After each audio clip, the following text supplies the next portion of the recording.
Welcome to Hard Traveling Geeks, a Traveler 5 actual play podcast presented by Geek at Arms. This is Season 1, The Brothers of Farbauti. The week-long journey out to the alien ship was somewhat less grating than the previous week's travel, largely because Trefan was no longer with you. Once you arrived there, your scans showed no signs of activity, and so you elected to enter via the cargo hatch of what appeared to be a standard small boat of Imperium manufacture. Although the designation painted on its side, apparently Annic Nova, was not in a script any of you recognized. Once aboard, you found a few spacesuits sized for small people, around 5 foot tall. Most of the interior hatches were also sized for smaller than average sophonts, and you were forced to abandon your vac suits because passing through the portals came with too much risk of tearing them. A little snooping suggested that the derelict was some kind of pleasure yacht, with a well-stocked bar, a peaceful astronomical observation dome, and appointments that might be considered luxurious to some but just appeared kind of tacky to you. Between the round hatches, the evident diminutive size of the supposed occupants, and the creature comforts, you had no choice but to assume that it belonged to a family of spacefaring hobbits. In the hydroponics section, you found an incongruous feature: a low passage berth that contained a frozen woman. Kevin thawed her out, and you learned that her name was Dinah Rance, an attorney from the nearby planet Alel. According to the readings on the pod, she'd been in there for over 6 years. She had no idea how she'd come to become cryonically frozen on a deserted alien spacecraft, but she was keen to get onto a more hospitable ship as soon as possible. Not wishing to put off the exploration at the moment, the Poet's crew talked Dinah into accompanying them deeper into the derelict. You found a lift with some alien text you couldn't translate, and Qazyna solved the problem of deciding which button to push by simply pushing all of them. The lift took you down one level and opened onto the cargo bay. Qazyna, Dinah, and Migrant stepped out, but Kevin was distracted by something, and the lift doors closed before he could exit. He instead got out one level lower. The cargo bay wasn't terribly interesting, and since Dinah wasn't interested in anything found there to begin with, she talked the other two into escorting her back to the Poet, where she could try to catch up on whatever news was available in the ship's library. Meanwhile, Kevin poked around in the crew quarters. He found a small handful of valuables in one bedroom, a pile of books in another, and a burned-out ruin in a third. The last bedroom he investigated had a crayon drawing of a snake taped to its locked door. Kevin radioed the Poet for backup, and Migrant started on his way down. On the way, Migrant fumbled his way through a hatch and tore a small hole in his vac suit. Kevin eventually got impatient about waiting and forced the door on his own, just as Migrant was about to step off the lift. He was greeted by a cloud of dust and the desiccated remains of 3 human-like people, 2 children and an adult. Quickly realizing that the dust might carry a contagion, Kevin warned Migrant to stay back, and he analyzed the environment with his medkit. Sure enough, an unknown viral pathogen was present. Migrant patched his suit, and Kevin got into a spare, but figuring that they had already been exposed, they finished their exploration of the ship. They reached the bridge and powered it up.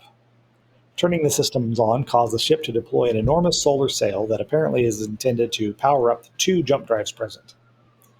Kevin downloaded the entire contents of the ship's library and logs, and then the two returned to the Poet. They enforced quarantine measures to try to avoid infecting the rest of the crew. And while that did reduce the chances of secondary infections, it didn't eliminate it entirely. Fortunately, Kevin and Migrant are both very hardy individuals and did not contract the disease. Qazyna was not so lucky. Although she's very strong, she doesn't have a great constitution. She was unable to resist the infection. Based on Kevin's education and the data available in the medbay's library, the only possible prescription at this time is strict bed rest. Any activity at all is likely to accelerate the progress of the disease, and simulations indicate that it is potentially fatal. And that brings us to now. The final crew member to be tested is Jase. He and Kevin are isolated in the medbay, and Kevin's in a medical isosuit just in case. Kevin instructs the autodoc to draw and analyze a blood sample, and within a few minutes it displays the result: positive for viral infection. I imagine the rest of the crew is probably gathered outside the medbay to receive the news, and you do have intercom between the two. So take it away. We have got another case of the Chironian. What's the name of that place we were at? It doesn't have a name. It was way out in deep space. Oh, the deep space pox. Deep space pots. At least it's not crabs. DSP, as like we like to call it. Yeah, we've got another case in our daring pilot here. So we're going to quarantine him. Wait, where do we have Qazyna right now? Presumably, Qazyna is resting in her quarters because there's not a lot of room in the med bay. Ooh, do we have that isolated? I would assume so. You're a competent Navy medic, Okay. capable of doing that kind of thing. Okay, cool. Then we have her locked in there. Then I'm gonna have Jase also quartered there and have Wait a his. minute. Did you say you locked her in there? Well, it's a quarantine, Oh, wait a minute. Is that political speak for we really don't want her getting out and socializing? What's going on? Yeah, in this case, we don't want her to go and socialize. You're sounding really empirical, dude. Well, pray I don't alter this quarantine any further. Sounds like a threat. I have the highest doctor skill. I have unlimited power right now. I get it. Sorry, I've had a little too much of the elderberry juice, so we're good. He's also the highest social rank on board as a knight. Oh, wow. As a secret agent formerly, that really means nothing to me. It's okay. I like him just because I like him, but whatever.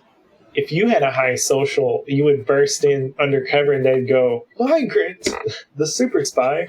Yeah, but see, that would ruin the whole super spy thing. James Bond. It's like James Bond. Okay, well, I'm sending Jace to hard bed rest. I don't think he should talk or really do anything the rest of whatever amount of time we're in session. Yeah, I'm putting him back on bed rest. Well, that does leave you with a bit of an issue. Oh. Well, because okay. Jase is pilot and astrogator. I can fly. I can astrogate. I can do both. I have a pretty good record of flying. I'm specialized in capital ships, but I can fly anything that can go through space. Man, every one of Dave's characters is just his own crew. I was also trained in medicine before I went into law. Who has? I got 3 astrogator. What is y'all guys astrogators? Astrogator. 2, which makes it a 13 total. 0. Okay, well you can astrogate, Rena, or you can fly. Actually, Depends on how many pickles I have in dinner. Astrogating, is this like the complex calculations where if you do it wrong, you stay in hyperspace forever or something? Or you explode or something, yeah. Pretty much, yeah. Okay. Generally, you wind up somewhere that you didn't expect to be, which is probably deep in the depths of the frozen void. Okay, but that's pretty much like we've been every single episode. Right? But more so. So, yeah, it's no different. Started. Ha ha ha. As it happens, because you're going to Boughene or Boughene or whatever it is, that's only 1 parsec away, and you can actually see this star, unlike trying to go to the Smuggler's Depot that you had to jump to blind. So there's no possible way that Dinah can fail the astrogation roll, at least. Okay. Challenge accepted. You have to roll 13 or less on 1d6. Yeah. I believe in you. You can do this. And assuming that the med bay is not fully quarantined itself, I do want to give myself a full work lure since I've been on ice for 6 years. All right. Let's have Kevin do that instead. Well, I guess you do have medic. Right. If you want to do it yourself, you can. Kevin's not going to let you just waltz in there and do your own doctoring. Well, actually, maybe he will. Okay. You just Is it union? Do you have any cybernetic implants? I ask. I do not. You do not? And that's not usually a first date kind of question, but I'll let that one pass. Well, he needs to know before he puts you in the microwave. True. Yeah. Well, we have 6 years to catch up on. Right. Yeah, if I did have a skill chip in my head, I could catch up on current events a lot faster. And by current events, I mean anything within the last 6 years. So current-ish. Well, I did want you to know that Electra Woman says hello. All right, that's good. My old partner, nice to know. Yep, and thank you for getting that reference. Yeah. The old Sid Marty Croft. All right, so with an effect of 5, you check yourself over, and you've got a little bit of atrophy that you might expect from so long in cold sleep, but you're largely in pretty good health. With a little bit of shipborne calisthenics, you'll get back up to your pathetic strength of 5. When you say pathetic, you mean impressive. Yeah, very impressive. Now, help me with this, and Dave, chime in because I'm just getting to know Dinah. Brian, in what you understand of Dinah versus Qazyna, not pitting them against each other, but comparing them, Qazyna is much more formidable physically than Dinah is, or what? Yeah, a Scott Bot would be more physically impressive than Dinah. Okay. So you're more brains than brawn, is what you're saying. She's a wee little thing. Hey, the dynamite in small packages. It's all good. Qazyna is in like the 95th percentile for strength among humans. Nice. Okay, cool. Okay, that helps me kind of frame of reference, that kind of thing. So over the course of the next 168 hours, Qazyna begins showing actual symptoms of the disease, as does Jase. Staying in bed seems to be preventing the worst of it, but their fevers start spiking. And by the time the jump is over, they're having a difficult time staying awake and choosing their words even when they are conscious. When you break out of jump into the Boughene system, your scopes immediately light up with thousands of contacts. Unlike the chaos of Lousy, though, the system appears to be quite well regulated. Jump flashes, both arriving and departing, occur nearly constantly, mostly scattered around the 100-diameter gravitational limit imposed by the star.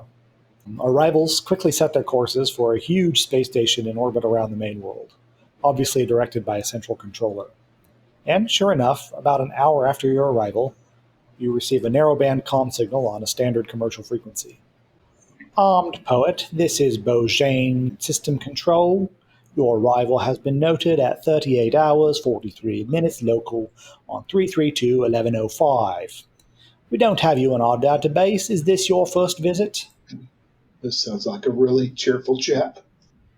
Armed Poet, please come in. Is this your first visit to Boughene? Yes, sir. This is our first visit to Boughene, and we are hoping that it will be a very fine visit.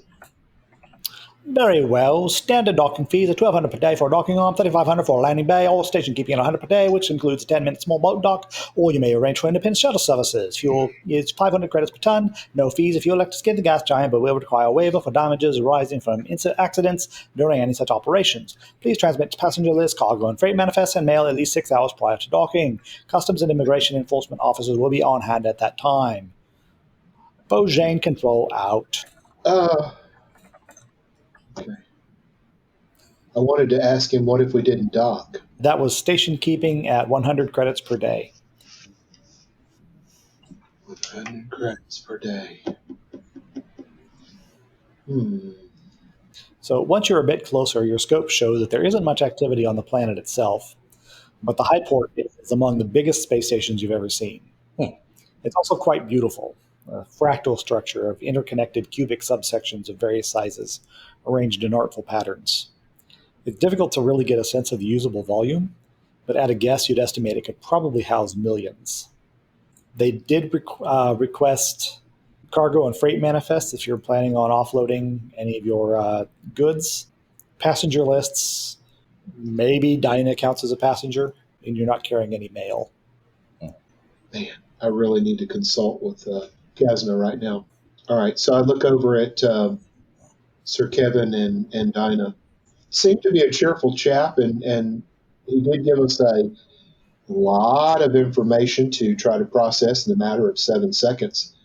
I missed more than half of what he said, but I don't know that we need to be paying $1,200 or more per day for this. Are we planning on staying here longer than normal?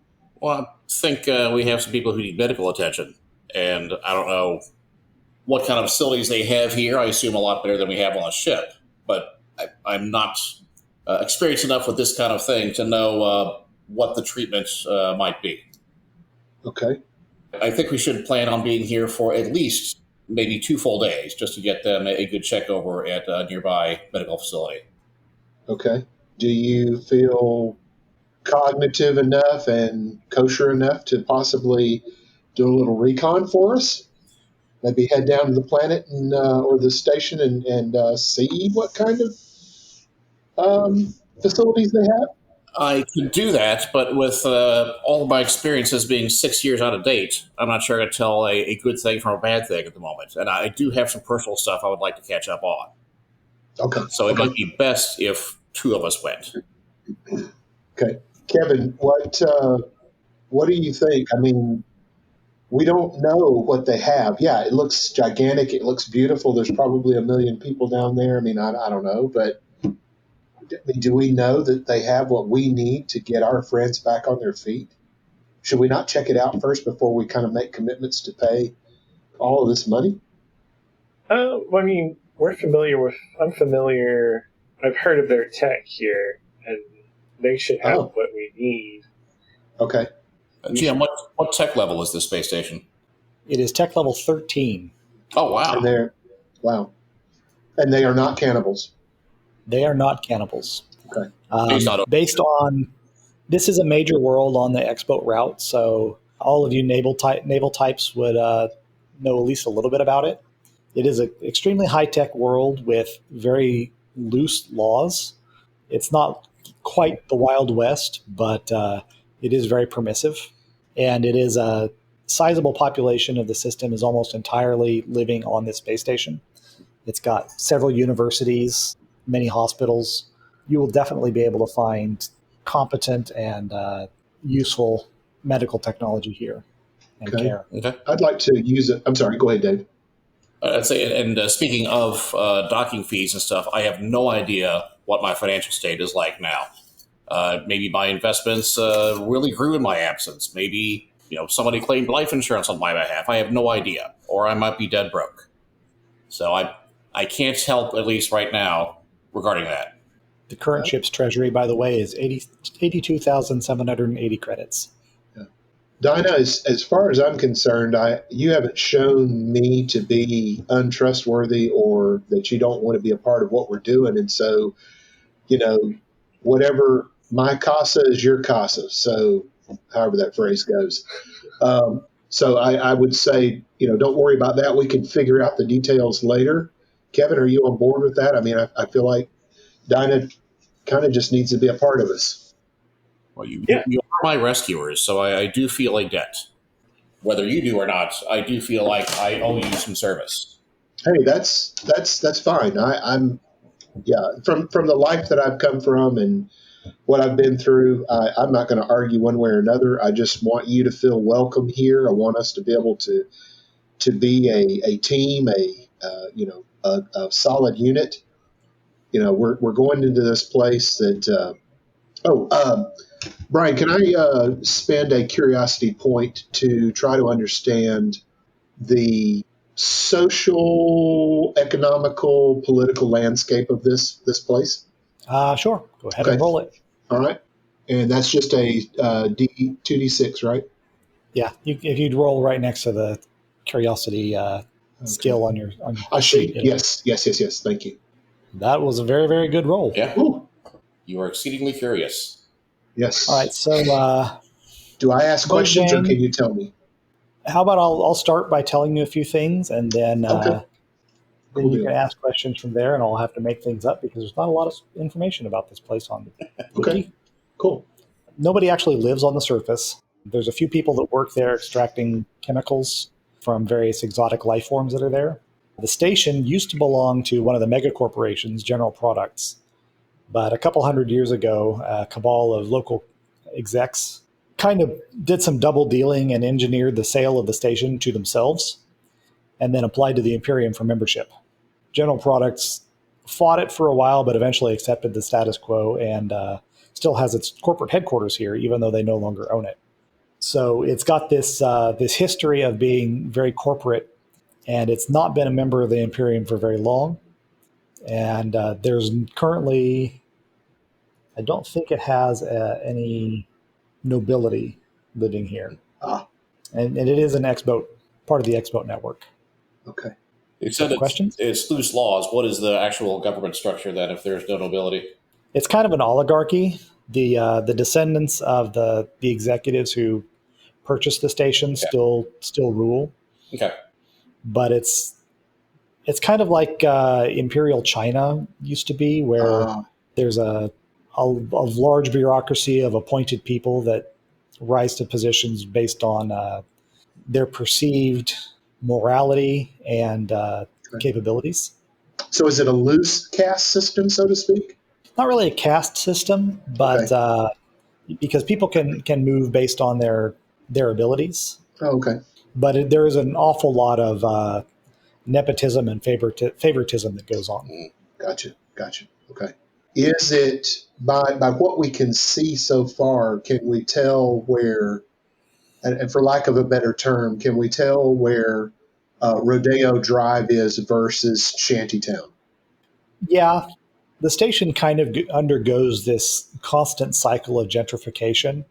Where things, just like many cities, where places will fall into disrepair for a while, and they'll become the low income places as people move to the hot new neighborhoods. Yeah. And then eventually, somebody will say, hey, the property values over there are really low, and everybody will move in and build their shops there. And then the slums just kind of migrate to somewhere else. Gotcha. Okay.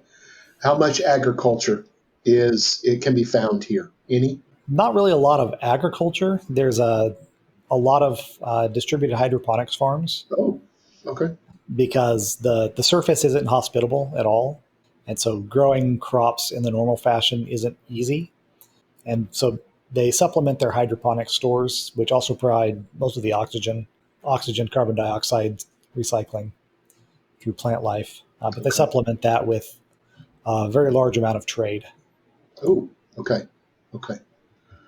Cool. That's great. Thank you, Brian. Guys, I appreciate your input and what you're thinking and feeling. I want to get our teammates back on their feet as soon as possible. So let's do what we need to do. Dinah, you're thinking maybe 1 to 2 days. So that's fine. We've got a little bit in the coffers we can put towards that. So I guess we just officially dock. I'll provide some paperwork that they want, and I'll probably, and I just kind of look over at Kevin since I've known Kevin longer. Dude, I'm probably not going to give them everything that we are and what we have and who we are and all that. I'm just going to give them some really good high level basic stuff if you're okay with that. If you want to put all the cards on the table, cool, but I don't think they need to know everything about us. Yeah, just don't withhold information that would make it look suspicious. No. Yeah, no, not that. Okay. I don't even know a lot of information about myself these days. Okay, well, we'll help you with that, I guess. Yeah. Of course, your self-introspection will probably give you a lot of good insight. Okay, Brian, so we'll do the official, I guess docking would be better for Kevin to be able to get Qazyna and Jase into a proper medical facility, right? Yeah, that would probably be best. So $1,200 for the docking arm. Okay. Just to seal to your airlocks. Okay. Or $3,500 to actually land in a bay where you'd be able to open the cargo ramp. Oh, let's go ahead and do the bay. Let's do the bay. And then I guess the guy that was on the comms, I would be presenting the documents to him. Yeah, you'll transmit to port control. Okay. And do you want to declare all of your cargo? I'm going to declare most of it. I'm not trying to hide anything, but I'm not trying to also be. I don't want to start inquisitions or anything like that. So if I could just give some really good generalities, be it whatever information is needed. Yeah. So then you've got the 22 tons of military-grade weapons and 19 tons of mind-altering pharmaceutical dominance. Okay, so we're going to say We're not going to say, okay, this is really a potential for anarchy, a view of anarchy. I don't like this. Come on, Kevin. You got to work your magic. What are we going to call this stuff, dude? This is just, we don't want to label it as freight. It's just personal baggage because we're moving. Okay. It's Personal baggage. Yeah. Yep. Carry-ons. Carry-ons. Yeah. And so, I guess the pharmaceuticals could be, you know what? It could be plant food. It could be plant food, for our own hydroponics back on our world. And the weapons, I'm using my air quotes, the weapons could just be tools that are a little more advanced in tilling the fields. And how about that? Are you guys good with that? Please help me out here. Whatever you say, Captain. Captain, my captain. Okay. I'm gonna, yeah. So agricultural equipment and fertilizer. Yes. Okay. Yes. So Dinah easily maneuvers the ship in. The landing bay is nice and spacious, and it's got very easy to follow electronic guidance. And she settles in. As the cargo ramp drops, it reveals a broad-shouldered, narrow-waisted man in a tight-fitting, sleeveless tunic. There are scars crisscrossing his forearms, mostly white with age, but a few appear more recent. You'd guess they're probably from knife fighting. Oh. His short mohawk is blonde, pale enough to be almost white. And his face, like his arms, is scarred, but from burns rather than blades. His eyes have been replaced by a pair of shiny black lenses in cylindrical housings, and the lenses are swiveling this way and that. He carries a large handgun in a low-slung holster. Looks like something that might have been manufactured by Zorg Industries. It's got numerous unnecessary protrusions. And behind him, there are two men carrying what appears to be some kind of handheld scanners. He takes a couple steps, swaggering forward, and says, "I am Deputy Custom Inspector Darcy of Boughene, Port Control. If you have any amendments to make to your cargo manifest, please state them now. Once the inspection begins, any discrepancies will be logged and appropriate fines levied. Do you wish to modify your cargo declarations at this time?" Yes. I would. Thank you for gracing our ship with your presence. I really appreciate you being here. In one section, you will find where we had marked fertilizer on the manifest there that we sent over to you. And so some people in a few of the worlds that we visited in the recent past, have claimed that this fertilizer that we have strangely looks like mind-altering drugs. I want to assure you that what the hydroponics that we deal with in our former world, the plant life actually enjoys what we have here. These are not mind-altering drugs. They are not used for any nefarious purposes. And also, just for your information, so that this log is correct, if you do look at our agricultural tools, they might look like weapons, but they are not weapons that would be used for war. They would actually be used to make sure that the ground is tilled properly, that the earth is, or the earthing area, the terra forming is done properly, and also we would use some of this to make sure that some of the beasts that we had on our former home world, which were very vicious, would also be stayed and kept at bay from eating everything that we had. So those modifications I would like to make note of. Very well. We are modifying your freight manifest to read 19 tons of psychotropic fertilizer and agricultural Machinery? munitions, I suppose. Yes, exactly. Yes, sir. This is all above board. This is things that we require on our former home world where we've come from. We're just visiting here and this wonderful place that you have established. And so this is here just simply to be able to take back to our home world so that we can continue to grow our hydroponic business. So he begins his inspection, quirking many an eyebrow your direction, opens a crate, holds up a fragmentation grenade. Stump remover, is it? Yes, sir. That is exactly, sir, I like your style. Yes, that is exactly what it is. Right. Now listen, friend. I'm a reasonable fellow. I don't want to cause you any more trouble than you really need to be. None of this stuff is actually illegal. But we do like to know what is coming aboard the ship, aboard the station, rather. Are you planning on selling any of this material here? In No, sir. This will Boughene? actually be under lock and key. Right, okay, I'm going to hold you to that. If any of this leaves your cargo bay, you will be in violation of several station ordinances and will be forced to fine you. Now, this doesn't come with any particular criminal record or anything, but it's just letting you know that it could be quite costly if you try to cross me. Do you understand?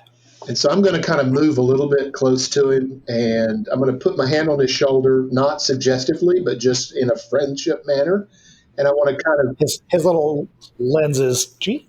yeah, To and I him, want to kind of guide him away from everyone. And I'm going to kind of lean in and say, friend, your decorum and your discretion is greatly appreciated here.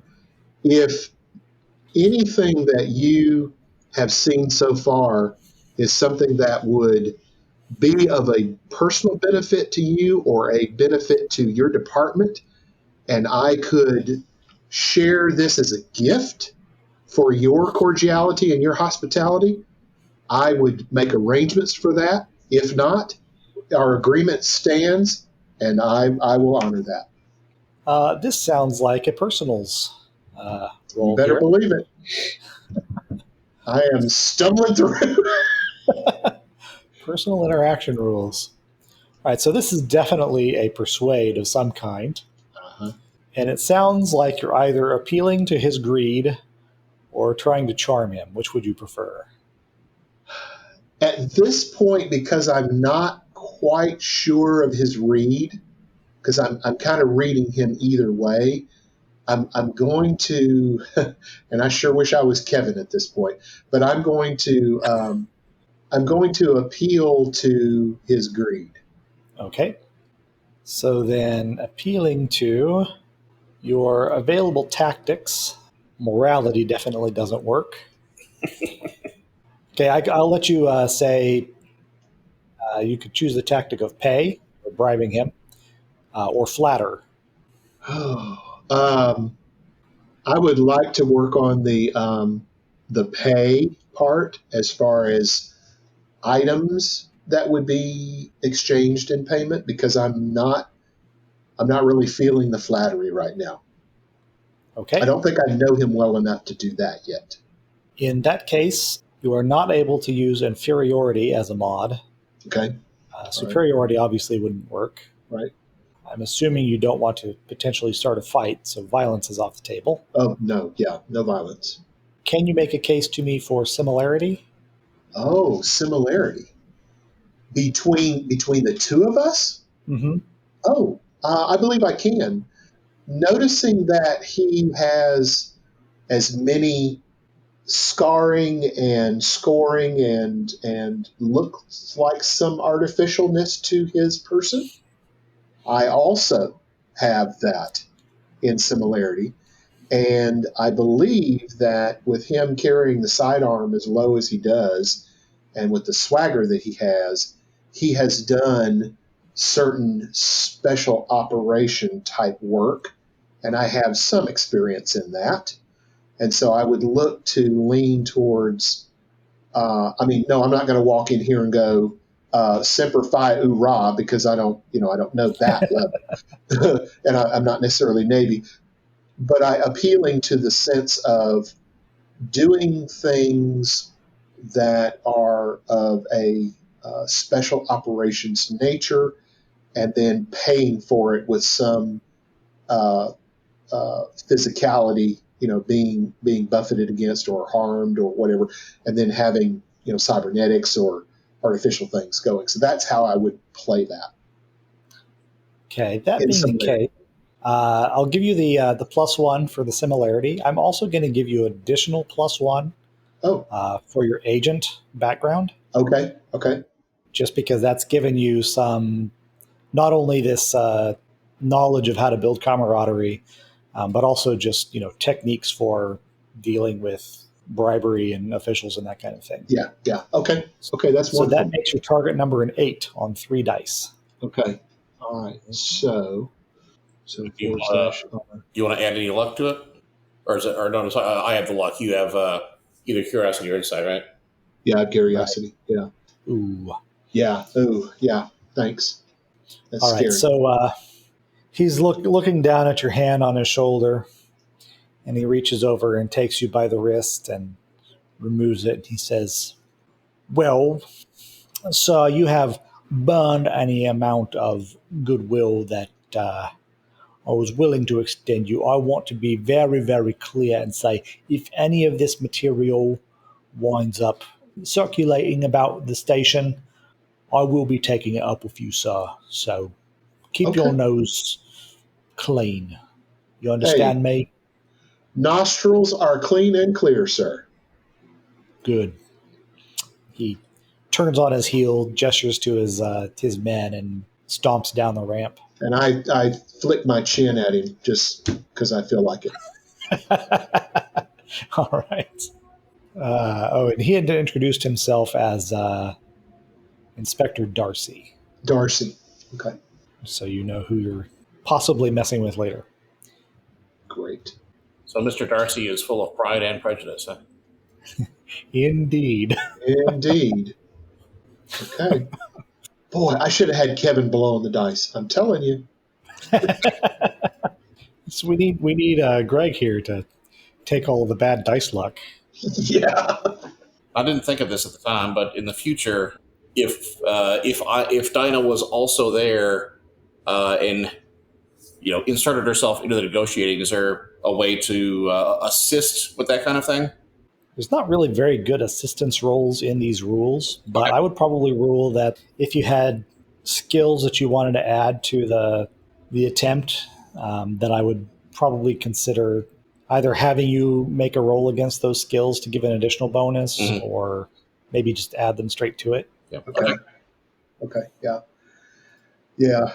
And Dave, that I pulled him aside to really try to get into who he was not to leave you guys out at all. I just wanted to see how far I could go, and that didn't work very well. Oh, I didn't leave that out at all, so that's cool. Yeah, cool.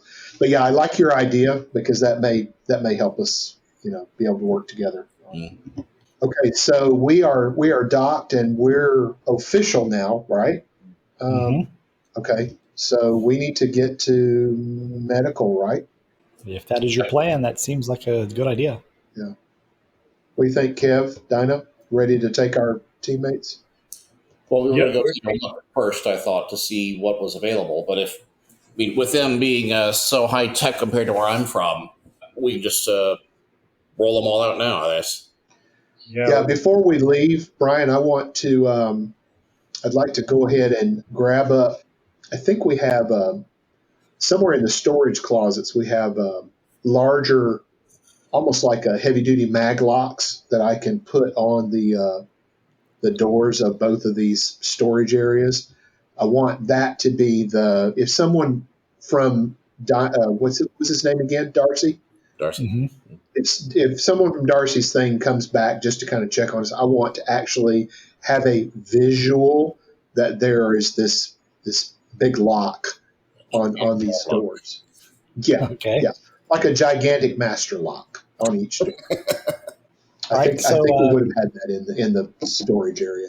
If not, you can probably fabricate something on your little electronics bench. Just to get a magnet Okay. with a combination on it or something. Yep. Spaceship has the boot on the tire now. Right. Cool. So it's the club. Yeah. A cyber club. Cyber club. And if you fellas don't mind, I could really use a loan of 1,000 credits or so to get myself a change of clothes and such while we're here. All I have is what I was frozen with. Actually, no. Your entire complement of personal effects was actually with you for some reason. Okay. All right. Well, good. Yeah. So you've got your computer and all of your bugs and your changes of clothes and armor. Yeah. All of that. Excellent. All right. Yeah. But Dinah, if you need a 1,000, you're good for it. Go ahead. Oh no, I'm good. I didn't realize. I forgot that they my money chips were still in here, and who knows? Okay. Maybe I've got more waiting for me at the back. Sweet. And since I did have all this stuff, I'm going to go ahead and leave one of the nicer bugs on the ship, pointed through a window outward. So if anything weird happens, near the ship, I'll be able to check on it later. Okay. And so what is the plan? Are you just going to go ahead and take Jase and Qazyna straight out and to the nearest hospital, or are you going to scout first? What do you think, Kev? Just take. Well, I mean, I'll do a Woogle search. It's the space Google, and it should be pretty obvious which place would be best for a infectious disease of unknown origin. So yeah, that's fairly easy to find. They've got a really nicely organized database system, and you find the nearest infectious diseases ward. Yeah. What are you doing in terms of quarantine protocol? We'll keep them 6 feet away, and they have to wear a mask. Too soon, Dave. Too soon. Oh, my word. Jiminy Christmas. Okay, can we put them in vac suits? Would that be okay? Seems reasonable. I want to call the hospital and ask them what they want to know. Okay. You can't just walk into the ER and infect everyone. Okay. That's even more reasonable. Nice. Yeah, I thought All right, putting back suits, then wrapping him up like a mummy in crime scene tape or something. So you call over to this hospital and inform them that you've got contagious patients. And within about half an hour, they arrive with some quarantine pods on like little hover rafts, people in medical ISO suits. And Inspector Darcy is hot on their heels, walks up to Kevin as he's giving these instructions. He says, "You might have mentioned to someone that there was a quarantine situation, sick people on board. I'm afraid this is going to have to go on the ship's record." Guys, we're on the naughty list. I don't say that out loud, but I think it very hard. You said that in our comms, didn't you? Yeah. Exactly. Oh, I don't think the captain meant to hide anything from you.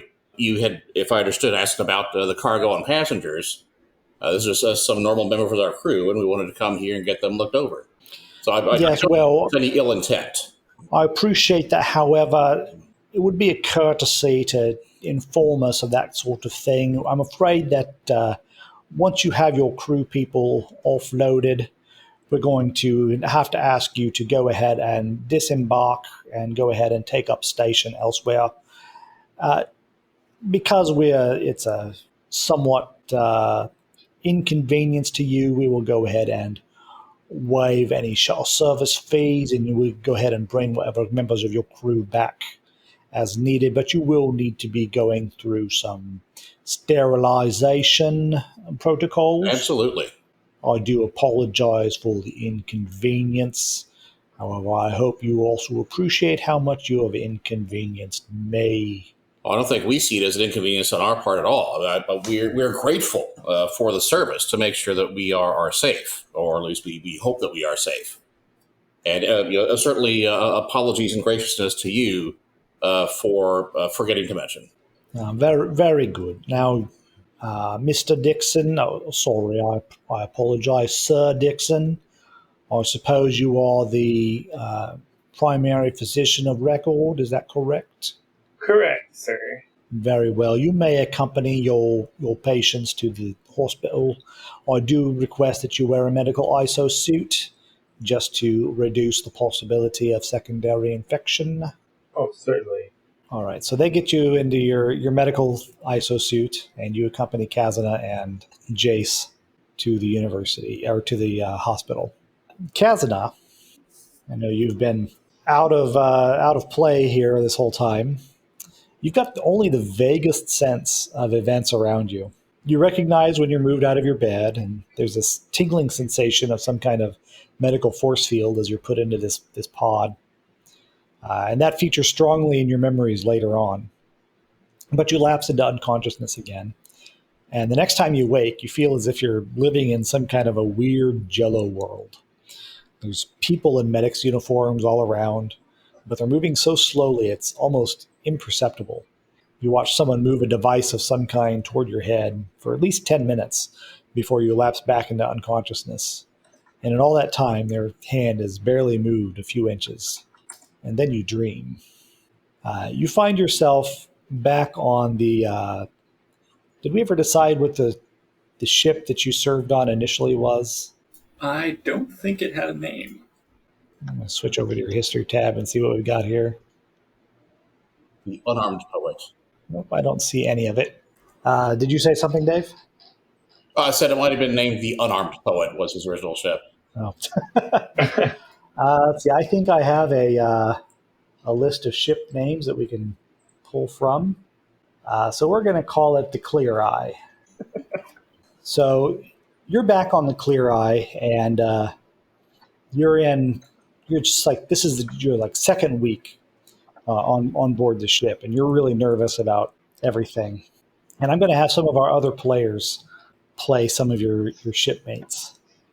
So, Migrant. Yes. You're Captain Stottle. Okay. I am totally improvising this here. So Okay, I'll try it. and you've got this brand new green mud-footed peasant from this agricultural world that you just picked up. You're really not sure if she's going to work out, but you decided to, give her a chance. She's very earnest. And let's see, Kevin, you are currently the steward on board the Clear Eye. Your job right now is to try and train this new crewwoman,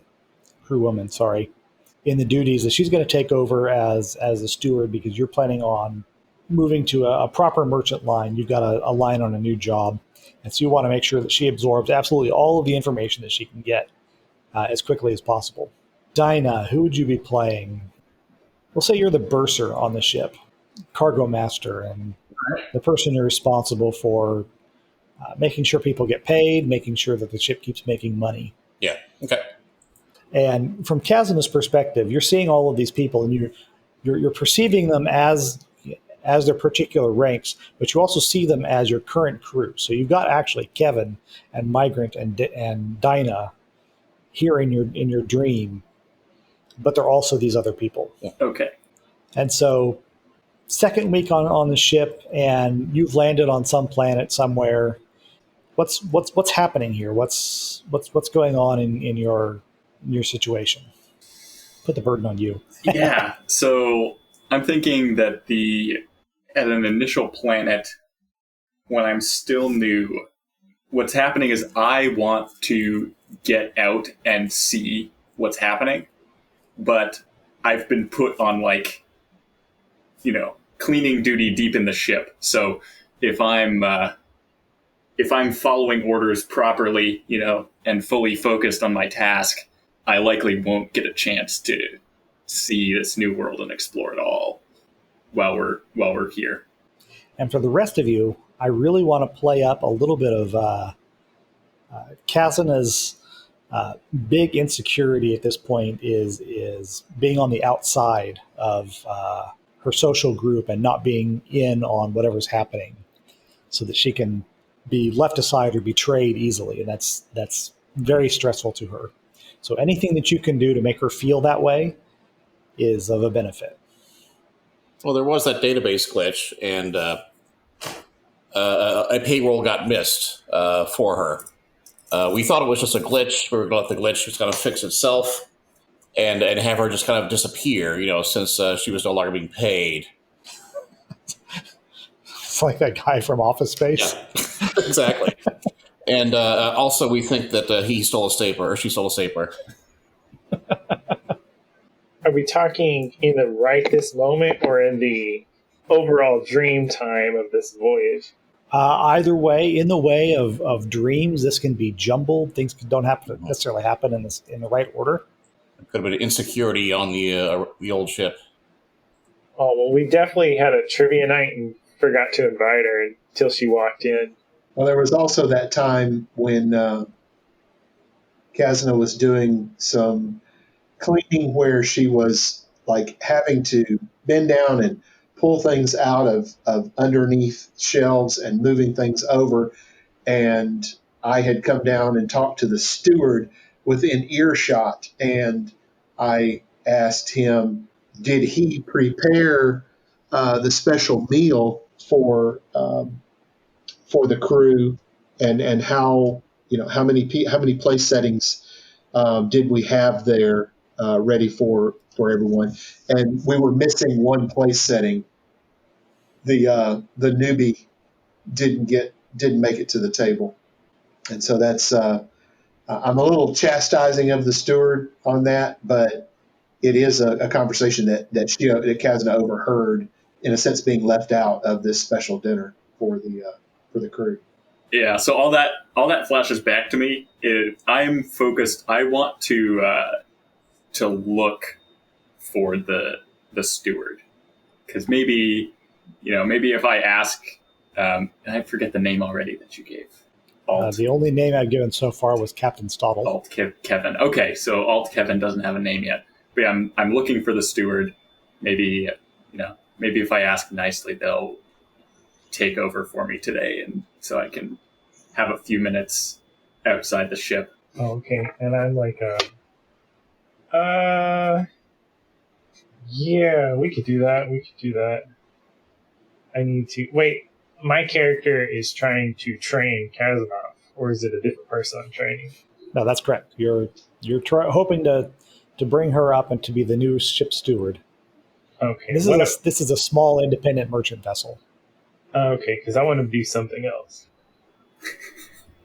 Mm-hmm. Uh-oh. What was an uh-oh? Yeah, you can do that just for today. What kind of planet are we at right now? Let me see. It'd have to be something within just a couple of parsecs of wherever Qazyna is from. Can you be in an old abandoned asteroid and we pick up the derelict symbol? That's where I'm from. Oh, right. You're in a totally different sector, aren't you? Yeah. So we'll say this is just to get some real contrast from where you're from, because you're from an agricultural world. And so this is kind of a high industry thinking, like diesel punk kind of world where everything is big and bulky and belches smoke. Yeah, it's like Mad Max, I'm thinking. Yeah, without Mad Max right before the fall. Yeah. Yeah, like Mortal Engines. Yeah. Okay, gotcha. Then yeah, I'm okaying it. I'm just gonna be like, I need a break for this one day because I've been pushing her nonstop. I've been pushing myself, and I want to spend a day doing some. Well, I have to fill in for her, right, as steward, or we can just blow it off because we're on the ship.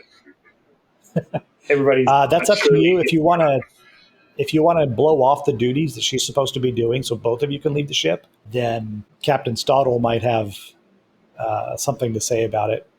More soap is good. Oh, okay. Then you can't go out there. You need to stay here because she needs to be a good steward for this situation. But you just said that I could go out. Well, you can.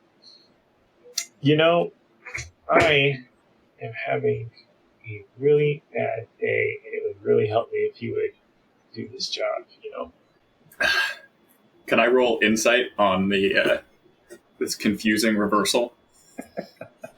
Sure. Did not work. So time kind of zips forward, and incongruously, there's now like this large picture window on the side of the ship Yep. that you can look out, and you can see absolutely all of the rest of the crew is out there, and they're at a picnic table in the spaceport, Of course. and having this dinner that Captain Stottle was talking about earlier that you're not invited to. Yeah, They're all having a good time out there, and you're inside having to do stewardy stuff. it's one of the secret meals. Well, we were planning on having her show up for cleanup duty. Can we all turn towards the window and wave? Absolutely. We do that. Jacob, I'm not having fun with this. I don't like picking on your character. I'm sorry. No, this is when Brian asked me about the insecurity, I was like, man, that's such a good question. That gives so much good character depth. So, what other crew positions would there be? What I'm trying to think is can I come up with can I break something aboard the ship? Can I do something that would force one of them to come back in? My dream logic is if one of them has to leave the dinner, then I could go out and take their spot, right? All right. Sure. If you could break a fuel line or something. Yeah. Okay. Yeah. That's all. I'll look around for a fuel line and a way to bust it.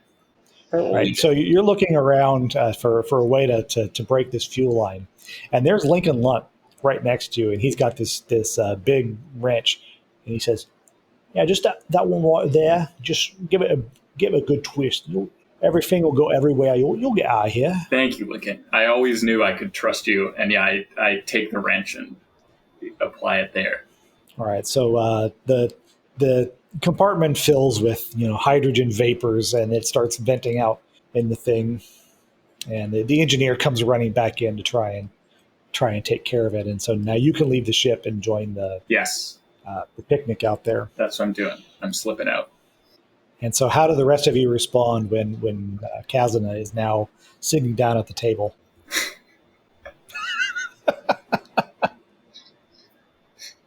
So I'm sitting at the engineer's spot. What dish did you bring? Blank stare. Oh, actually, never mind. It's almost time for your talent show number. Go up and get on stage. Oh dear. Oh yes, the talent portion of our dinner. Ooh. Would appreciate you showing us your skills there, Lassie. Yeah, this is something I can actually do. I want to try. I brought the wrench out with me. I want to do music on the wrench. Can I do that? You absolutely can. Right. The wrench is also a flute. Yeah, I love dream logic. What level of roll is this? 2D, just average. Man. All right, so yeah, that was What a nightmare. unfortunate for you. Dream logic, man. Forgot how to play the wrench. The wrench does not transform into a flute, shockingly. Oh, I forgot the reed. Your wrench is out of tune. Wrench needs a tune-up. So Qazyna, I see that you're having a little trouble there with the wrench flute, the flute wrench. How about you recite us a little poem? Oh, Let us know some spoken word. yeah, that I don't even need to roll for. I will start, and then the words just leave my brain. I'm trying to remember, language-wise, is there an indigenous language of Sirdaria? Yeah, probably. You've got your own particular dialect. Yeah. I totally trip over the diction of this simple schoolyard poem I'm reciting from my native land. Well, emphases on the wrong syllables. Yeah. Oh, that was wonderful, Qazyna. I appreciate your attempt to dazzle us with your spoken word. How do you think you're going to make it into this world if you don't handle these requests? Okay, the next request. I need you to sing one of your favorite lullabies from your childhood. I look back and forth between the steward and the ship. I can do a good job. I can become a steward, and Is there anything going wrong with the ship, or what? What energy are you giving me, steward? Well, there's a problem with the fuel line. Yeah, the hydrogen is still venting from the ship. The engineer is still working on it. I can tell, young lady, that we're going to have a lot of cleanup once this is done. So you best be getting on to your song, and then we'll figure out what we've got to do next. I have my doubts about your stewardship level here, and I'm really wondering if I should have brought you on or not. And I am backing away deferentially towards the ship, like singing lines of the one lullaby that my mother sang to me when I was young. Give me another musician role. Okay. I'm going to make this one under a different stat to make it worse. The singing's okay. I was looking forward to the flaming knife juggling. Apparently, I'm actually better at singing than playing the bad tuning. Well, so you get to the end of your lullaby, and there is Archduke Norris sitting at the picnic table, right in the center, and all the crew around him. And he stands up and he's applauding vigorously for you. Remind me who Archduke Norris is. He is the highest ranking imperial noble in the sector. Oh, okay. And he's the guy that originally set you on the mission to go to the Gash. Yes. And as soon as he's done applauding, he shouts, "That was wonderful! Send her to prison!" Ah, prison! Well, I tell you what, we can think about a prison sentence after we get this ship cleaned up and fixed now. Prison. Take yourself back into the ship. Yeah, prison. So prison, when I hear that, I'm looking for Lunt. I want to go back into the ship and find Lunt in the ship. All right, so you find Lunt, and he says, he's got his arms crossed. He says, "Well, you've certainly done it now, haven't you?" I think so. I sang a song, and now they're going to lock me up. And none of it makes any sense. That's what happens when you sing for the gentry. They never appreciate anything. Every single nobleman. All right. Yeah, that one I file away for later. Audience at home didn't see my finger across the throat gesture, so it's kind of lost on the radio. Oh, but we heard the sound effects. It was amazing. Loud and clear. So will the cleanup of this hydrogen, will this take a little bit longer for her? Because we've still got to clean up after dinner. Because I'm not going to clean it up. Actually, I'm going to go ahead and close out the dream sequence. Okay, cool. We'll leave it unfinished and just kind of unsettled. Okay, cool. I love dream sequences. That's my... And from the rest of your perspective, Kevin's been treating Qazyna for about 12 hours, and they're using this medical slow drug, which vastly increases metabolism, but they have to put her in this medical cryo chamber in order to just keep the body from overheating and killing her. So she gets, it's more than 12 hours, it's a couple days, but she gets almost a month's worth of healing in just these couple of days. Wow. Her and Jase both. And so, Qazyna, when you wake up, the fever is broken, and you're not feeling 100%, but you're definitely feeling much better and much clearer. Nice. And from your perspective, it's not been very long at all. Or it's from your perspective, it's actually been a very long time. But everybody else, it hasn't been very long at all. Cool. Yeah. So I kind of nodded off, and then was in this extended haze for what seemed like a month. Yep. Okay. And you had all kinds of weird dreams. Yep. That being just one example. All right, so this leaves you here on Boughene or Boughene or Boughene, depending on who you ask. And what is it that you want to do now? So on top of it being explicitly banned, this probably isn't a good place to offload weapons since they're not illegal, right? Seems like a That bad and place. it's much higher tech level, so Yeah. the value of everything that you have would be lower. Yep. We'd be selling to antique dealers, basically. Pretty much, yeah. Like, oh, this is cute. I believe, Dinah, you probably wanted to check in with your personal messaging, right? Oh yeah, I've got 27,000 messages waiting for me. You do indeed. Most of them are messages from the government of LL accusing you of all kinds of different things. More interesting and relevant to you are a few messages from your partners and your personal assistant. Mhm. One of whom says, "Look, Dinah, I don't know where you are, what you've been doing, but do not come back here. At least 6 of your clients are dead, and you vanished, and now the constabulary thinks that you've gone on this killing spree. And they've got a warrant out for you. I don't think that you're going to live the night if you come back here. Just stay away."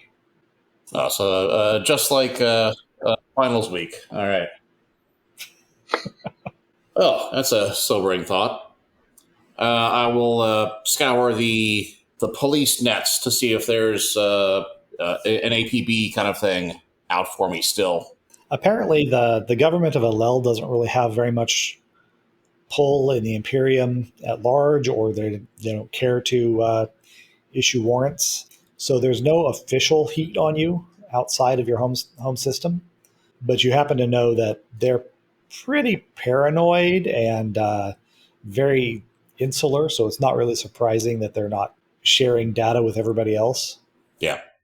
But it also would not surprise you if there are bounty hunters on your trail. Okay. I don't have any kind of coding type skills, but I would like to find a way to send an encrypted message back to my assistant. It doesn't have to be a computer type encryption, just hiding in plain sight kind of coded message deal. Double speak? Yeah. See, Dinah doesn't have the writing skill. Oh, no, I'm sorry, she does. She has the author skill. Okay. So that combined with her bureaucratic and diplomat should probably help her come up with something. And I can make it maybe look like it was an old message that got lost in the ether and kind of came back. If I can do that, that is definitely more of a tech type role, though. You do have agent software, right?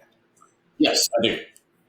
Given that your intelligent interface and agent, it's the same tech level as your home world. So I would say you've got decent odds of being able to at least spoof the date. So let's not worry about that. Let's just worry about your ability to communicate something meaningful to your people without raising the suspicions of your extremely paranoid home government. Yeah. Okay.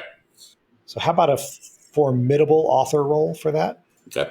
And what I want to say is basically, I just came out of a cryo sleep. I was kidnapped for 6 years. I'm off planet, and when I can find out what's happening, I will be in touch with further information. Something along those lines. All right. Okay. And I would like to add a bit of luck to this too. Well, you can't add luck to it, but if you fail, you can immediately roll luck to hopefully defray any. Yeah, that was a failure. Yeah. So if you would like to now roll luck. Okay. Nope. So you write your message, hoping that it'll be sufficiently obscure that nobody will be able to figure out what it is that you're trying to say. And you send it off out into the Expo network. Yeah. Unfortunately, it's time and date stamped. Probably and has a recent picture of me on it too. Right. So badly. And by the way, I took a new corporate headshot. Yeah. And it's got the Boughene Travel Bureau Yeah. sign right behind you. And in the background is the name of the ship and everything else. Yeah.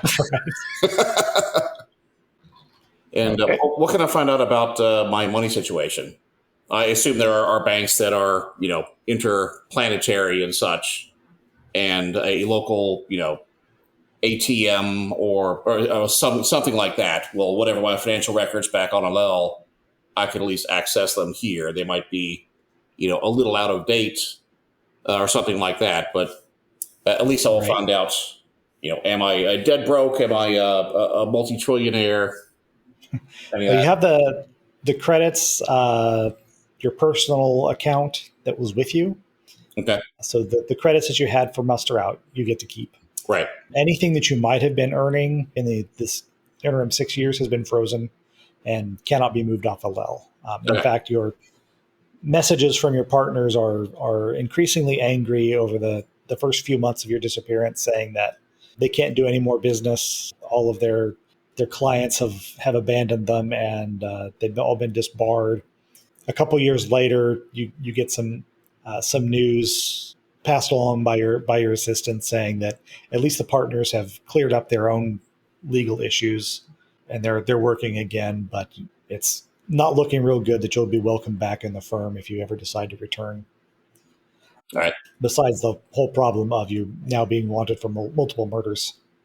Yeah, and maybe being considered dead or missing in action or something. And yes, many messages about your car's extended warranty. Yeah. I do want to get in touch with my my college besties to see what they're up to these days and let them know that, hey, surprise, I'm alive. I didn't expect it either. All right. So I'll send them some messages, not worried about any kind of double speak or whatever. And it might take me a little while to figure out where they actually are these days, since it's been 6 years down the road. Right. But eventually, hopefully, I'll find the equivalent of a phone book or internet search kind of thing. Oh, so now that's where she is, and send a message to be delivered eventually. And, contact the alumni society for your university. They can find you anywhere. Yep. DMV can't figure out my address, but Wichita State University sure can. Yeah. Yep. Them and the Red Cross. So now I'm a man without a country, kind of, except it's a woman without a law firm. Not quite a Jason Bourne experience, It's not that I forgot who I am. It's just that At least you can still remember your name. A long while. And you're really more Marie anyway. Yeah. All right. So that'll keep me good and distracted for a long while working on that kind of stuff. I should also give you a little bit of update on because you had a week in jump space. Mm-hmm. So Kevin had all of this data from the alien derelict. Yeah. And you happen to have a computer with translation capabilities. Would you have offered him any assistance? Oh, yes, absolutely. I want to find out who they are and why they took me and what their plan was and what was that weird plant thing that killed them all. I kind of figured. So the computer can't really translate the documents fully. You get bits and pieces. It appears to be a derivative of Old Villani, but you can't really tell much more than that. You do manage to decipher the number system. Okay. And that apparent name on the side of the ship, Annic Nova, actually turned out to be just a number, like the ship's registry number or something like that. Okay. You do manage to decrypt what looks like personal logs and some interpersonal messages from the ship. Mm-hmm. And all the people on this vessel seemed to be very friendly toward each other. They didn't seem sinister at all. It looked like you had at least a couple of family units. They give the impression of just a lot of gossip and good-natured communication among them. Okay. What about external communication? Who hired them to transport me? There's not really any way of determining. Every once in a while, they actually there were a couple of communications between them, and they speak. At that point, you actually do get good translations because they're speaking the Vargar language, Gaveg. Yeah. and they're apparently communicating with Vargar vessels in whatever territories they're passing through, arranging for like tribute, paying for safe passage, and occasionally arranging trade. But there's never any mention of a passenger or a prisoner or anybody in a cryo unit in any of those messages. Okay. And it's just really hard to believe that these people, they seem so good-natured. It's hard to believe that they have kidnapped you. Yeah, so they may not have been the ones who kidnapped me themselves. Somebody else did, and thus traded me to them, or otherwise got me on board. They're a family of happy space hobbits who are human traffickers. Oh my word! And of course, there's nothing like that in the law, because if they transport people or semi people on the regular, they're not going to have that written down. There might be some financial records. Can I find out who paid them? A few days before I disappeared. give me a forensics roll, 3D. I would look on You're having a hard time separating, figuring out. Oh, you've got lots of numbers and that. pluses and minuses and things that might be accounts. You just can't make any sense of it because you don't have any idea of the language it's all in. Right. Okay. So all of this was on the week travel over. Right. Right. Okay. Then now that I'm over here, I'm going to see if I can. There was one more bit of information that still needs to be communicated, because in addition to the library that was downloaded from the ship's main computer, Kevin, you also found that little tablet with a data card in it, and that has a star chart in it that indicates a system called Victoria as either the beginning or end of Victorian Finland Marches 1817. Really good astrogator might be able to figure out where they came from based on the stars. Well, you don't even really need to do that, because if I can find it on the thing here, I can actually show you right where Victoria is. There it is. Okay. So it's hard to know whether that was a destination or an origin point. Yeah, and they're not on any of the major space shipping lanes. So it's not too surprising that we don't have an accurate record of their language.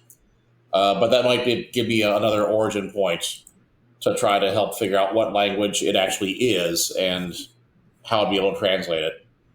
Once we do land on the space station, though, I can probably download the language database updates or something like that, and there's a good chance I'll be able to figure out what their actual language is based on that.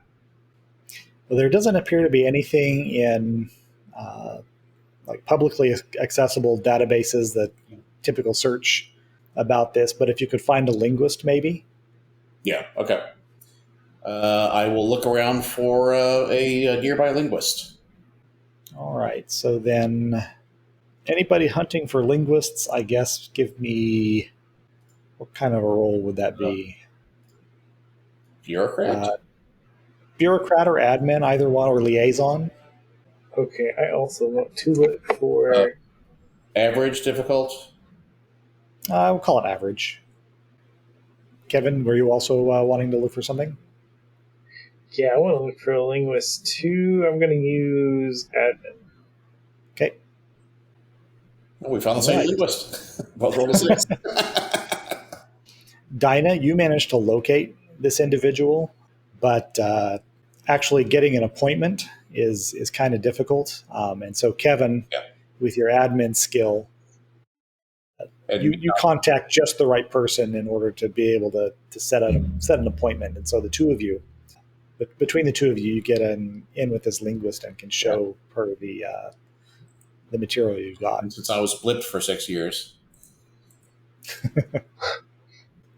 Gotcha. All right. Then we both go together to meet this humanoid, we presume. Yeah, this is a Boughene scholar who studies the ancient dialects of her own language. and she's very excited. You've sent her a sample ahead of time, just to kind of pique her interest, and she's very excited about this. And she's got her linguistics software working on it, and it just takes her a few hours to start spitting out some preliminary results. And she says, "Oh, this is really interesting. I've heard of these people. They're called the Pieshadem Kishiku. I know that's difficult to say. Pieshadem Kishiku. Kishidan Kichaku. All right. They wander around in the Vargar extents. The Vargar call them Dorkainfaik, which means not worth the trouble. But they call themselves the void traveling people. And apparently they were millennia ago. They left Vland and in these ships, and they just travel the void between stars, trading and moving in caravans. And they don't live on planets at all. All of them are on board these ships, this great flotilla. And they don't come into Imperium space very often. I'm surprised that you encountered them. Can I ask where this information came from? A derelict ship. Oh, a derelict, really interesting. Semi-derelict. We're guessing less than 10 years. Well, as I said, we don't often see them. As far as I know, we've never seen them in Imperium space. They do tend to stay up in the Vargar extents, where they can move freely and with a minimum of interference. And the Vargar themselves, they don't carry anything of great value usually, and so the Vargar generally leave them alone. Yeah. Missiles are more expensive than anything that they get in salvage. Mm-hmm. Well, we would love to find a translation of some of this stuff. I think I've been able to piece a little bit of it together. Well, yes, a few days. I think the computers will have crunched most of it, and will be able to give you some translations, at least in broad strokes. Maybe not the highly technical things. Right. Are they generally known for shady type of behavior? Oh, no more so than anybody else. Okay. The computer or the? We're talking about the people. Okay. Yeah. Some interesting things about them is their technical base isn't very high. They kind of cobble together bits and pieces of things that they borrow or buy from other cultures. And this is very interesting. I found a little bit of technical detail on their ship. And apparently they don't use hydrogen fuel like we do at all. They use these great solar sails that charge up capacitors. And so they have to stay in one place for weeks at a time, just studying wherever they happen to be while they charge up their jump drive so that they can move on. It's really fascinating. I've never heard of another culture that doesn't. Usually we're all in such a hurry because it takes so much time being in jump space anyway. We want to get to wherever we're going very fast. But right. These people take their time. Well, I suppose there is value in the journey, especially if you are traveling as a family or a tribe. These people certainly seem to think so. Mm-hmm. And I'd rather get where I'm going as quickly as I can, but I know that's not everyone. The items that were easiest to translate for her were all of those pulp novels, which are there's a lot of like romance novels. Whoever owned them was really into. They're not quite smut, but they're pretty close. Bodice ripping, right? You've got your pink hairless Fabio on the covers. He is kind of hot. Oh, interesting. Okay. Well, I want to. They have 6 sons. I want to talk to him about this possibly getting these published or giving me the translations, and then me editing them into more better version of whatever language it is we all speak. I see. So you've got some inroads in publishing, do you? Interesting. I do. I'll tell you what. If you'd be willing to split the royalties with me on the translation, I'll get credit as translator, and you can get credit as editor, anthologizer, whatever you like to take, and we'll split the royalties 50-50 on that. How's that sound? I like it. Let's do it. All right. That being the case, let's go ahead and give you some more income. I also want to try publishing one of them with the good parts version, where I eliminate parts of it and have out of character talking about my life. So what was it? There Princess was there's the Princess Bride, but there was also a German publishing company that when they translated books, they would insert ads and other bits just into the middle of this book. Like I think Terry Pratchett had some where if you're reading like The Color of Magic in German, suddenly there will be ads for like German soap in the middle of the book. I mean, Terry Pratchett, that just adds to the experience. It took years for anybody to catch him at it, and they finally realized, wait a minute, all of these German translations have these ads in the middle of, and they're framed as though the characters in the book are shilling the products.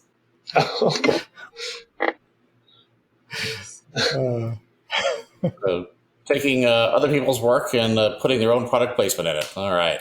Pretty much, yeah. And when we get a chance for the two of us to talk, we do know the location of a ship that is full of dead little people. I don't think I can pronounce the name of whoever those guys were, including one of their solar sail mechanisms, all that sort of stuff. Of course, yes, they are infected, and they'll need to be quarantined, etc. But just the knowledge and the location of that ship would probably also be worth quite a bit to anthropologists and such. Kevin, give me a 3d6 power systems roll. It's a sub-skill of engineer if you're having trouble finding it. Wait, who was doing the power system? You're the only one with that skill. Okay, I thought this was okay. 3d6, here we go. Okay.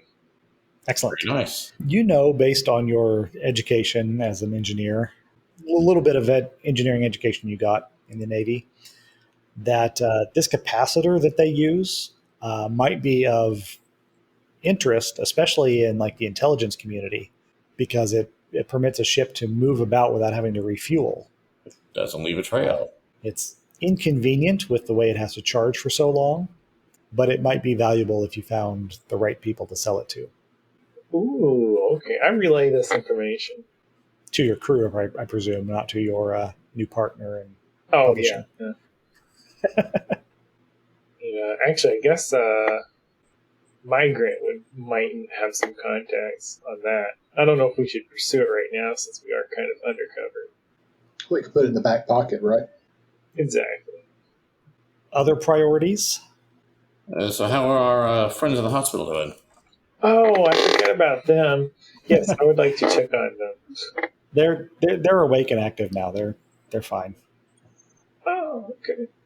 And periodically, I do check back in with the video bug on the ship to make sure nobody's messing around and doing weird stuff.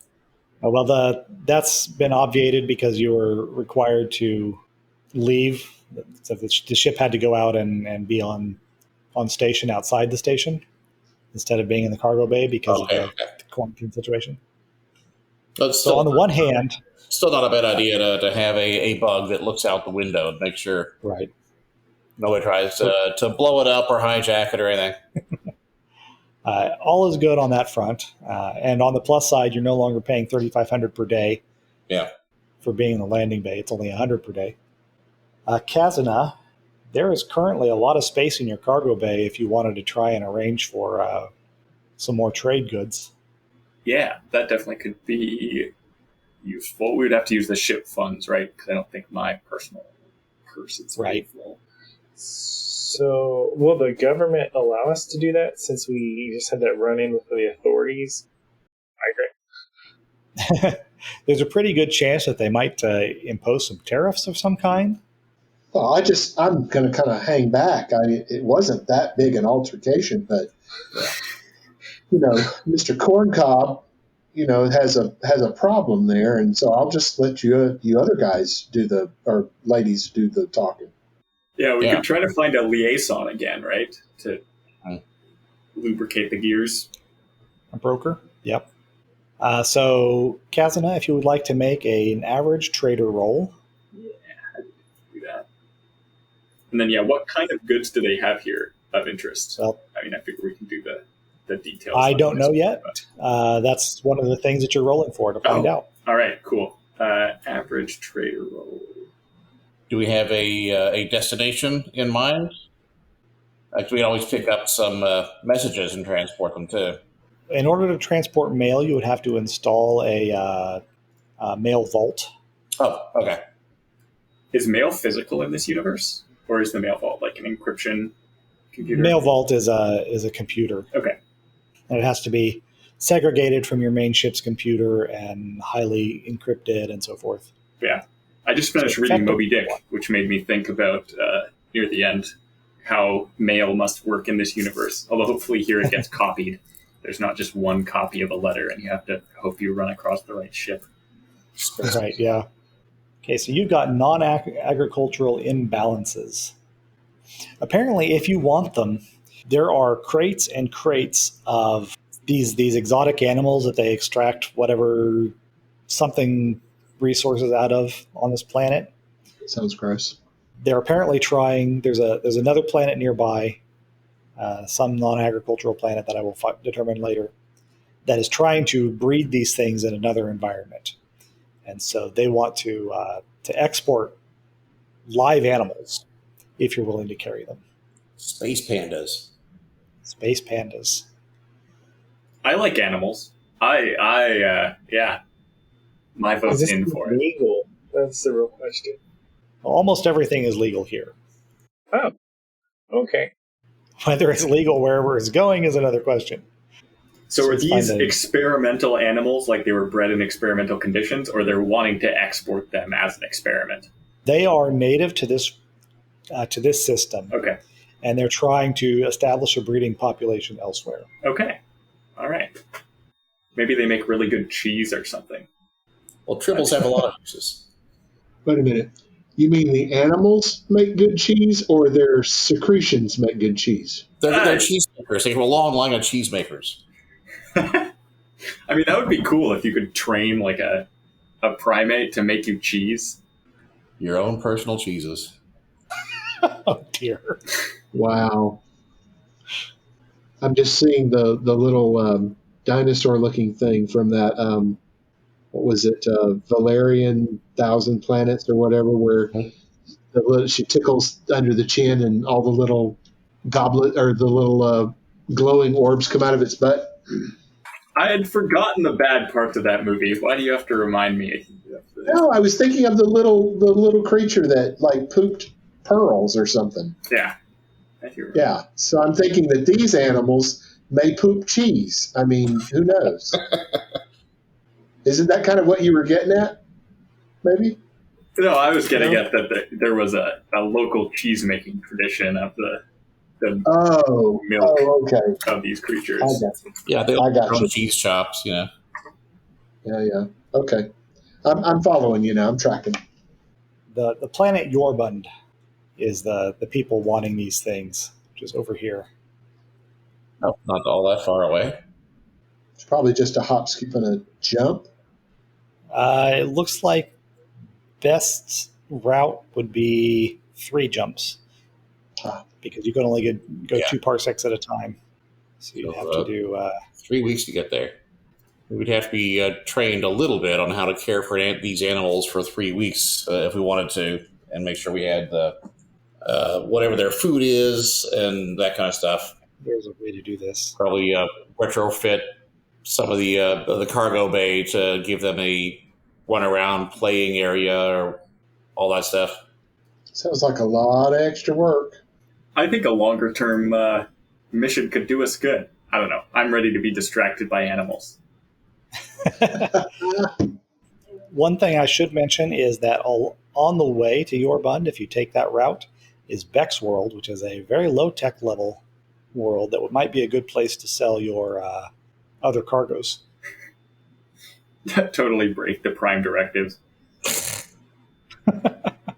It's not quite that low. Actually, how low-tech is Tech Level 4? Identify the... Wow. Tech Level 4's got Vikings. radio, analog computers, firearms. So it's like World War I Oh, wow. level of technology. Yeah, I feel like giving them future assault rifles probably could swing political tides decisively if we so chose. It's so activist of you. Just go back and give some World War I army nukes. Mm. But yeah, definitely drugs. Could sell them drugs. What? Agricultural fertilizer. Yeah, but we don't Ooh, have money. we could give them to the little animals and see what happens. See if the animals tell us the truth. Yeah. So, Yeah. that's all. You know, we might get like various types of cheese from them. I'm kidding. If anybody cares to look Beck's World up in the library, although it is a low-tech level world, it's got probably one of the highest law levels possible. Fascinating. Paramilitary law enforcement, it says. So selling your weapons to their government would probably go over pretty well. Yeah, and sell them drugs so they can declare a war on it. Agricultural fertilizer. Right. Psychotropic fertilizer. Yes, psychotropic fertilizer. So you can drive your plants insane. It Forgot makes your poppies more potent. Sorry. And they'll always tell the truth. Oh, yes. Will I feel better from this? Yes, you will. So we can finally fulfill Waffle Man's dream and have some truth syrup. Oh, yeah. All right, so are we buying the animals? Is that the plan? I haven't calculated their value yet. I mean, Qazyna dealt with all of that sickness. I think she should have a chance to have some fun. Yeah, if it won't, if it won't interrupt our other large-scale revenge plans between Migrant and Dinah. Oh, and I'm not cleaning up the cat boxes. But I'm all sorry. for it. Someone said something about beagles. They have smallish droppings. Oh, my. $75.60 would be your cost to buy these animals Okay. per ton. All right. That includes the food, the cages, etc. Yeah, that includes all accoutrements that you would need to Cool. care for them. Yeah, I'm down. And we'll come up with some interesting shenanigans for the animals to get into. As long as I ain't cleaning the cat box out. Are there other things that you want to do? I wanted to say, Kevin, I tried to say this earlier, add $2,500 to your annual income for your new publishing venture and 1 point of fame. Oh, I thought you said 25,000. 2,500. Does that mean more people are buying his book? Well, he's got more books to sell now. Wait, my fame, my social? No, fame. Fame is a separate score. I believe your original fame was based on your writing, so go ahead and increase the 18 to a 19. All right, so then back to the other question was additional business here, or shall I just plan on taking you to... Well, while we're on a higher tech world with loose laws, I want to buy maybe some things that are not as easy to get elsewhere. What do you have in mind? A better computer and maybe better agent software. That is a very good idea on this very high-tech world. Mm-hmm. Not only is it going to be better, it's probably cheaper than I could get even the modern thing. I'll go ahead and upgrade to the iPhone 26 while I'm here. By now, it's probably the iPhone 2600. Yeah. It plays Pong. And I also remember seeing a bug sweeper that was a higher tech level that I could get to. So if I get a bug sweeper, that would be nice too. Okay. A tech level 13 computer is listed at 1,500 credits. Very nice. And if you wanted like an intelligent, maybe... Well, I think the level of the agent, or the number of things that can go to it is based on whatever the tech level 13 laptop. Right. You've got a bandwidth of 4 now. If you wanted to upgrade the software, that's quite expensive. Okay. A Tech 13 agent is 100,000. Wow. Tech 13 intellect is weirdly only 50,000. I don't know why. All right. Well, how about even just a tech level 11 or 12? I could get the Goodwill special. Get the 2 models behind really cheap or something, which is better than the what I have at the moment. Okay. I don't know where they got these numbers from, because the tech level 12 agent is only 2,000. Oh. So I think there's an extra 0 on some of these. So yeah, for a total of 3,500, you upgrade your rig to tech level 13, and your agent software to tech level 12. Cool. And maybe some extra. Let's see, what is I've got security level 2 right now. What prices are we looking at to increase that? It says bumping up to security level 3 is 20,000. But again, I'm not sure about these numbers. Yeah. I mean, security 2 was only 1,000. Yeah. And on a tech level 13 world, it might be a fraction of that, but that's fine. I'm 2 is pretty darn good. I'll double check on some of the makers in the Traveler 5 books, because this is all based on Mongoose Traveler, which seems kind of arbitrary in a lot of places. Yeah. How ironic would it be if the animals we were transporting were actually mongooses? That's funny. And over the week that we had already spent together, she did let you know that she does have some nice communication type equipment, mainly on the privacy side, so to guarantee private conversations, comm jammers, things like that. Nice. Mainly uses them just for mobile law discussions with her clients at outside places if they're not in her office. But she no longer has an office, and she no longer has clients anymore. Clothing-wise, she has several sets of clothing of the armored cloth with the smart fabric, so it ties into a computer that has the translators built into all of her outfits. Here on a higher tech world, are there some more interesting clothing options that she can look into? I'd say there probably are. There's a lot of metamaterial kind of stuff around here. So you could get a couple of outfits that could look like pretty much anything that you want. You can change the colors and patterns at will. Oh, I do like that.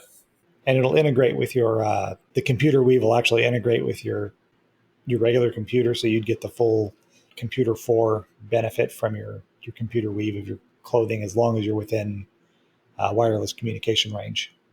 Yeah. Cool. I like it. Oh, and maybe a better communicator, mobile phone. Sure. What about everybody else? Any high-tech nonsense you want to pick up? I would like to update my medical scanner if I can get any upgrades or anything. Okay. Kevin, updating medkit. And where I'm from, all firearms, actually all weapons are illegal. I would like to get something, but before buying something here, does the ship have some weapons that you wouldn't mind letting me have? Yeah, I mean, we have a vast assortment in one storage area of things that you could peruse and see what fits you. Excellent. I like that. I appreciate it. Mm-hmm. Yeah, you've pretty much got your pick of military grade small arms at, I think, tech level 12. Cool. All right. Let's see, that med kit that you had was purchased in Irakia, which is the same tech level as here. So there's not really much upgrading in the med kit that can be done at this point. All right. It sounds like everybody seems to be done with Boughene, or however you want to pronounce it. And so next time we'll be headed for Ferry.